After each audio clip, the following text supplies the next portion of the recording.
अगर एक महिला वकील है, एडवोकेट है और कोर्ट के अंदर प्रैक्टिस करती है, अपनी कमाई करती है, तो क्या उस वकील महिला के पास अपने पति से मेंटेनेंस मांगने का अधिकार है या नहीं है? आपके मन में जवाब आ रहा होगा, नहीं। एक जो पत्नी है वो अपनी पढ़ी लिखी है, एजुकेटेड है और वकील है, तो अपनी कमाई भी वो अच्छे से करती होगी, तो उसको किस बात के मेंटेनेंस दिया जाए? पति उसको मेंटेनेंस क्यों दे? आपके मन में ये आ रहा होगा। लेकिन इस पर्टिकुलर जो ये पॉइंट है, ये गुजरात हाई कोर्ट के अंदर अभी रेज हुआ है, जहां पर पत्नी जो है वकील है और एक पति जो है अपना छोटी मोटी जॉब करता है और अपने पैसे कमाता है, 33,000 रुपए महीना कमाता है। तो ऐसे केस में जो वकील महिला है उसने कोर्ट में दावा पेश करा है मेंटेनेंस का। तो अब यहां पे चर्चा ये आई कि अगर कोई एजुकेटेड वाइफ होती है, अपनी कमाई कर रही होती है, जॉब होती है, तो क्या उस केस में एजुकेटेड वाइफ के पास मेंटेनेंस मांगने का अधिकार होता है? गुजरात हाईकोर्ट ने बोला जी हां, केवल और केवल सिर्फ इसीलिए कि महिला के पास एलएलबी की डिग्री है, महिला एक वकील है, सिर्फ इसी वजह से जो वाइफ का अधिकार होता है मेंटेनेंस का, वो नकारा नहीं जा सकता। दूसरी बात, एक पति है, उसने शादी का जीवन अपना रचाया है, तो कानून के मुताबिक पति के ऊपर एक रिस्पॉन्सिबिलिटी होती है अपने बीवी को, अपने बच्चे को पालन पोषण करने की, गुजारा भत्ता देने की। अब उस केस में सिर्फ और सिर्फ इसीलिए कि वाइफ जो है एजुकेटेड है, या वाइफ जो है जॉब करती है, या वाइफ जो है अपनी कमाई करती है, या वाइफ जो है अपना खर्चा पानी निकाल लेती है, सिर्फ इसी वजह से हस्बैंड को यह बोल दिया जाएगा कि भाई ठीक है, तुम्हारे को जो है रिस्पॉन्सिबिलिटी से या शादीशुदा या व्यवहारिक जो रिस्पॉन्सिबिलिटी होती है उससे तुम्हें मुक्त करा जाता है। गुजरात हाईकोर्ट ने बोला नहीं भाई, ऐसा कभी नहीं किया जा सकता।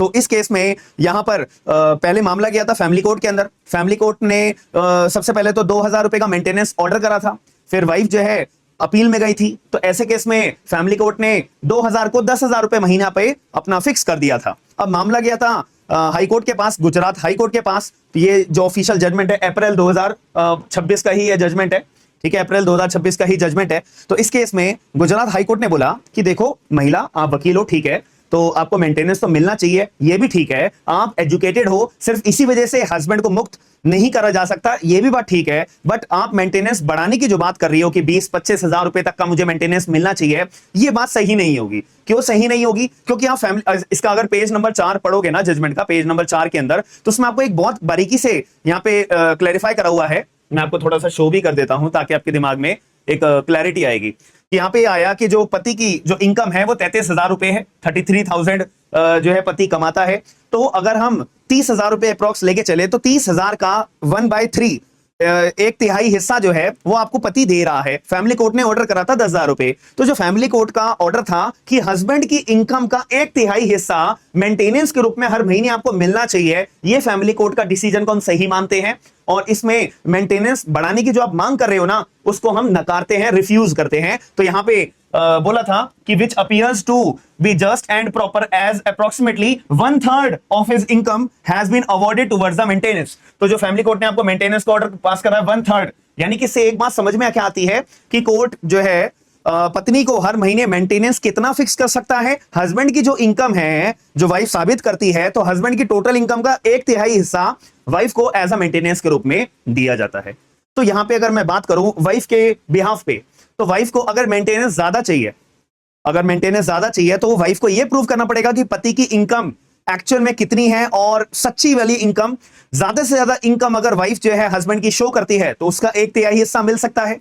दूसरी बात, अगर मैं हस्बैंड के बिहाफ पे बात करूं, तो हस्बैंड के बिहाफ पे बात यह होगी कि अगर वो कोर्ट में अपनी कम से कम इनकम प्रूव करेगा, साबित करेगा, असेट्स साबित करेगा, तो इससे जो जितनी वो साबित करेगा, जितनी कम इनकम साबित करेगा, उसका एक तिहाई हिस्सा वाइफ को एज अ मेंटेनेंस के रूप में दिया जा सकता है। और यहां पे गुजरात हाईकोर्ट ने यह बात भी बोली है कि भाई देखो, ये जो मेंटेनेंस का अमाउंट कितना होना चाहिए, कितना नहीं होना चाहिए, जो डिसीजन है ना, ये केस टू केस डिपेंड करता है। हर केस में एक तिहाई हिस्सा मिले या हर केस में एजुकेटेड वाइफ को कोई पैसा, मेंटेनेंस का पैसा दिया जाए, ये बात क्लैरिटी से नहीं बोली जा सकती। ये डिपेंड करता है केस टू केस, पति की इनकम कितनी है, पत्नी की इनकम कितनी है, ये इस चीज के ऊपर डिपेंड करता है। तो अगर ये वीडियो के माध्यम से जो मैंने आपको बात समझाई है, अगर आपको समझ में आई है, तो प्लीज वीडियो को लाइक करके शेयर जरूर करिएगा। आपका क्या मानना है कि क्या एजुकेटेड जो वाइफ होती है उसके पास जो मेंटेनेंस का अधिकार है, उसमें कोर्ट को इस बात पे गौर करना चाहिए कि भाई आप वो अपना खर्चा पानी अच्छे से निकाल पा रही है, तब भी हस्बैंड से मेंटेनेंस लेना सही होगा या गलत होगा? कोर्ट को इसमें कुछ अपना तथ्य रखना चाहिए या नहीं? आपका क्या ओपिनियन है, एक बार कमेंट बॉक्स के अंदर जरूर बताएगा। और वीडियो को लाइक करके लोगों को शेयर जरूर करिएगा, क्योंकि आजकल का माहौल ये ज्यादा हो चुका है मेंटेनेंस का, तो इसीलिए हर किसी को जानकारी, हर किसी को अवेयरनेस होना जरूरी है। तो प्लीज वीडियो को लाइक करके शेयर जो करना। और अगर आप में से कोई भी एग्जाम की तैयारी कर रहा है तो ये आपको पोस्टर नजर आ रहा होगा। हमारी एप्लीकेशन है smart and legal guidance, iPhone users, Android users और वेबसाइट यूजर्स के लिए हर जगह अवेलेबल है। आप लोग डाउनलोड कर सकते हो। जो भी आपको बैच ज्वाइन करना है, बहुत अच्छे डिस्काउंट्स के ऊपर आपको सारे बैचेस अवेलेबल होंगे। तो हम वीडियो को लाइक शेयर सब्सक्राइब जरूर करेंगे। मिलते हैं नेक्स्ट वीडियो के अंदर। थैंक यू, धन्यवाद।